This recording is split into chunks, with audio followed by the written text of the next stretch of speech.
This is Bill. Bill, my name's Caleb Christopher out of Kansas City. I'm calling about the house on. Yes.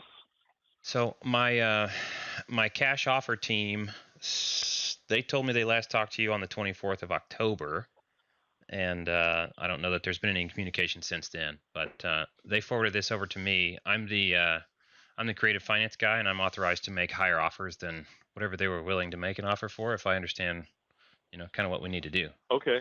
Is now a bad time? All right. I can talk right. I'm finishing up some lunch, but that's okay. I can Okay. talk if you don't mind me being a little bit No, I don't. less than totally polite. No, I'm the intruder on your day, so do what you need to do. Um, Okay. so I'll just tell you what I normally do. What I do is I call and I ask people to catch me up to speed on what it is they're trying to accomplish, and with the information that I gather.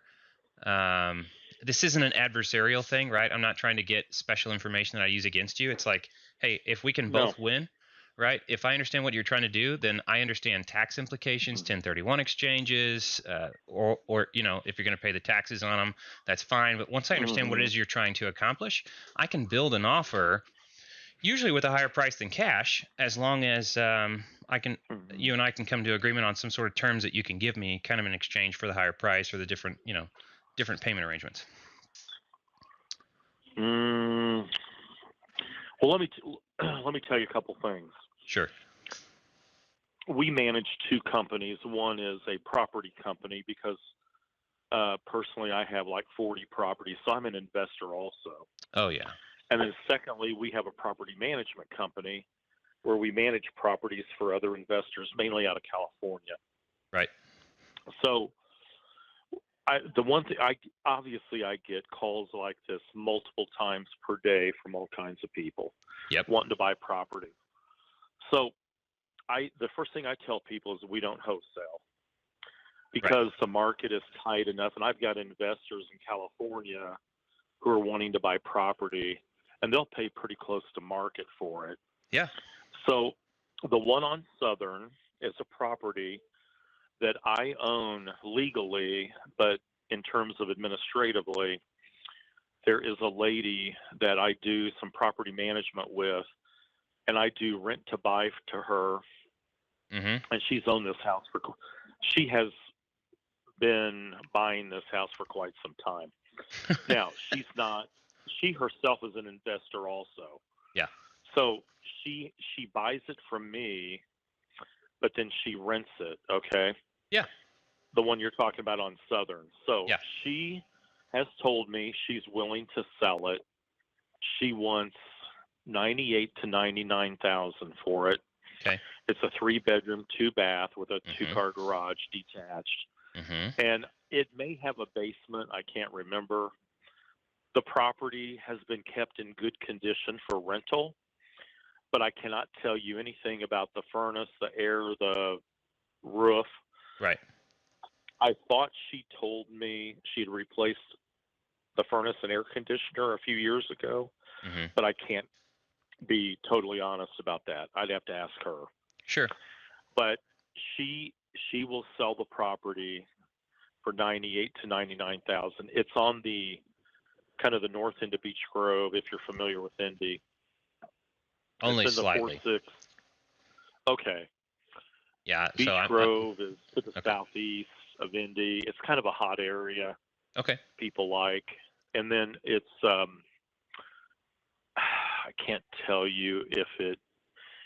The funny thing about Southern Avenue is if you're on one side of the street, you're in Beech Grove. If you're on the other side, you're in Indianapolis. I think this might be on the Indianapolis side. I mean, the address says Indianapolis, but I see it all the time where it's like, so I live outside city limits, and mine still says Basehor, Kansas.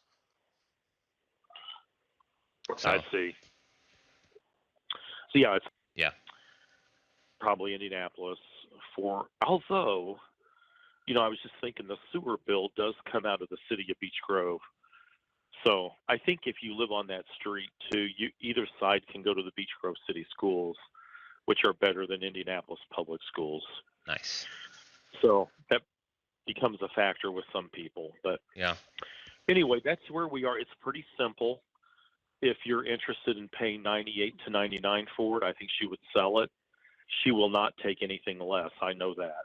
Sure. I don't have a problem with price if I can get terms. Okay. Right. So, I mean, you're already doing what'd you say, a rent to own deal with her? Yeah.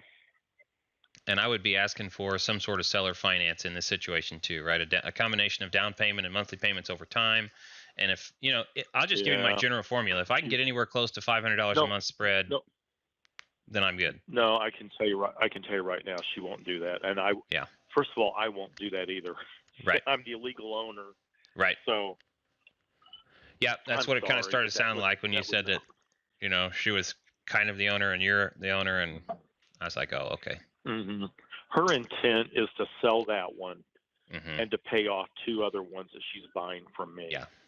Yep. And that's With the- exactly with the why cash I that she asked, gets. just if you just tell me what you're trying to do with the cash, I'll let you know if there's a deal here. If not, then. Mhm. So she's trying to pay off too, so she needs the cash up front. I get it. So it's not gonna. It ain't gonna Well, I'll work tell for you us. one you can take a look at. I'll give you one if you're interested. I'm always interested. I'm five- creative finance. Okay. Okay. I've got a house, and it is a 2-bedroom, 1-bath. It's got a full basement. I did just replace the furnace about 3 or 4 years ago. It has window air conditioning, but it could Okay. be hooked up with central pretty easily. Yeah. It's in generally good condition because I've had it rented for quite a few years. And it's rented for $850 a month, and I would sell it for $89,900.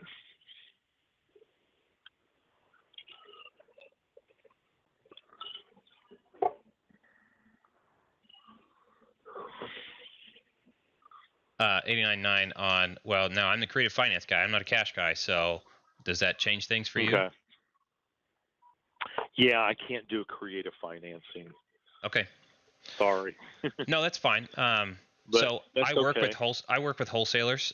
When they have dead leads Okay. or their cash offer doesn't work, then they turn to me. Like I bought one in September that was zero out of pocket from me because a wholesaler brought it to me, and I called the seller representing the wholesaler and got it under contract. He said, "Here's a weird one. He won't accept our cash offers," and then I ended up cherry picking the deal and then assigning the deal from the wholesaler to myself and giving them a $7,500 assignment fee.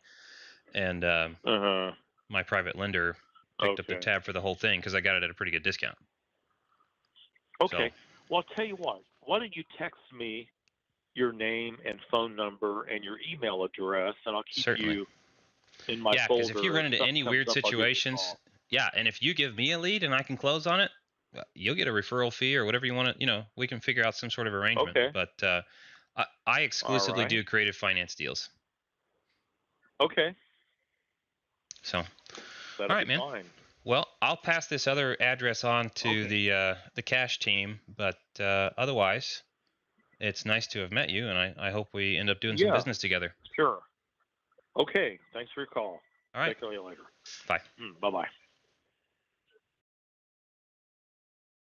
No deal there. That's okay. The cash deal's not a wholesale deal either. I can tell on the face of it because it's 1%. He wants it's rated for $850 a month. He wants to sell it for a little more than that, $89,900. So a little more than it's a little lower than the 1% rule as far as rent to price ratio, and that's just generally not a cash deal. That's a market value deal that an out-of-state investor who's bringing cash would take all day. 1% rule, boom, boom, boom, boom. Indianapolis, yeah, we'll take it. This is just not for my cash team, and he's not open to terms. So, but I did make a contact.